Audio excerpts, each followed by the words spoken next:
আসসালামু আলাইকুম। আমি আবারও চলে আসলাম আরেকটা রান্না দেখানোর জন্য। এটা হচ্ছে আজকে করব গাজর দিয়ে সুজির হালুয়া। দেখুন আমি এখানে আধা কেজি সুজির থেকে 1 পাওয়া দিয়ে দিছি, আর 1 পাওয়া রেখে দিছি। এভাবে আমি কিছুক্ষণ নাড়ে নিব। অনবরত এভাবে নাড়তে হবে, নাইলে কিন্তু সুজিগুলো পুড়ে যাবে।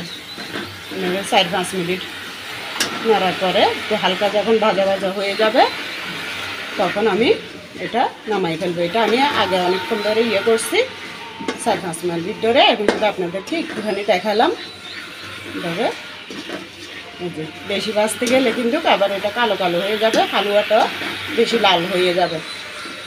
এটা ভুনা হয়ে গেছে। দেখুন এটা এখন নামাই ফেলছি, কারণ এটা গ্যারান চলে গেছে, সুজির ওই ভাজার গ্যারানটা। ব্যাস দিয়ে দেব একটু সামান্য ঘি, এতটুকু দিলাম। এটা রাঁধুনি ঘিগুলো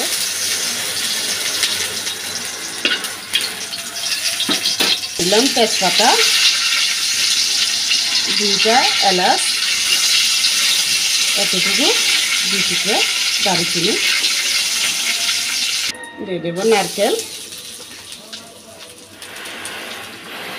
একটার অর্ধেক দিলাম, ছোট নারকেল এটার অর্ধেক দিলাম। এরপরে একটু ভুনা করার পরে দিয়ে দেব কিশমিশ আর বাদাম। বাদামগুলো ভেজে পরিষ্কার করে নিয়েছি, দিয়ে দিলাম বাদাম। এবার দিয়ে দেব কিশমিশগুলো। দেখুন একটু সামান্য 1 মিনিট ভাজার পর এটা দিয়ে দিলাম গাজর কুচানোগুলো। এগুলো আমি গ্রেট করে নিয়েছি, আপনারা এইভাবে করে নেবেন।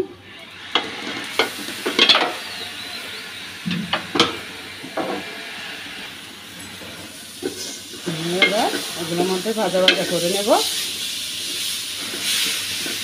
যে এই চামচটা দিয়ে দিলাম, 1 চামচ চিনি, আরও আধা চামচ দেব, চামচের মতোই দিলাম। দেখুন লাগলে আবার পরে দেব। হালুয়ার আন্দাজ অনুযায়ী দিয়ে দিলাম লবণ। দেখুন এইভাবেও আপনারা খেতে পারবেন, কারণ গাজরের পোলাও এইভাবে করে, লম্বা লম্বা গ্রেট করে। এবার দিয়ে দেব সুজিগুলো। সুজি দেওয়ার পর এইভাবে আবারও নাড়তে থাকবো, একটু ভাজা ভাজা করব।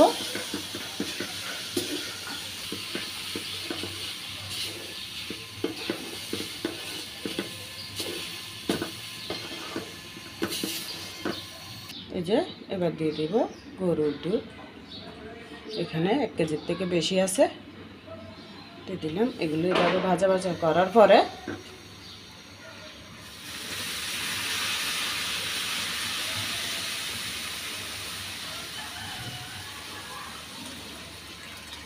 পুরো 1 কেজি দিলাম। 1 কেজির থেকে অল্প রাখছি, কারণ 1 কেজির থেকে বেশি ছিল।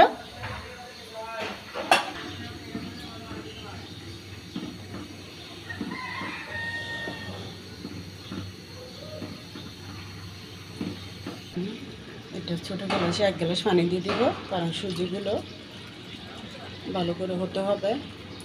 এই যে দুধে দিছি ওই দুধে হবে না, যে নাড়তে হবে, নাইলে নিচে লেগে যাবে। এগুলো দিয়ে দিই সবগুলো। যে আমি এবার এই তেজপাতা, এলাচ, দারুচিনি এগুলো তুলে ফেলে দেব। মেয়েকে দিয়ে দেখালাম চিনি একটু কম হয়েছে, তাই আর একটু দিয়ে দিলাম।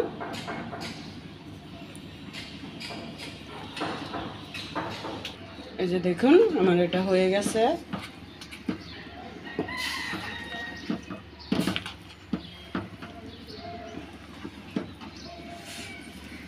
ভালো লাগলে আপনারাও করে দেখবেন। আমি আর পরিবেশন করে দেখাবো না, কারণ পরিবেশন অনেক সুন্দর সুন্দর সবাই করতে জানে।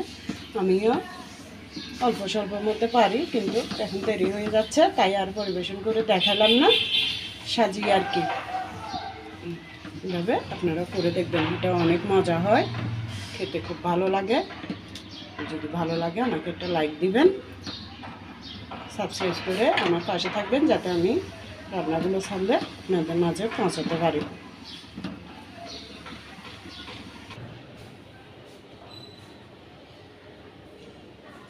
এই যে দেখুন, একটু সাজিয়ে দেখালাম,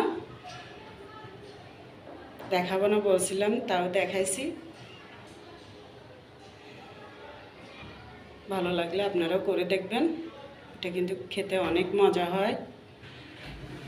আপনারা সবাই ভালো থাকবেন, আমাদের জন্য দোয়া করবেন। আসসালামু আলাইকুম।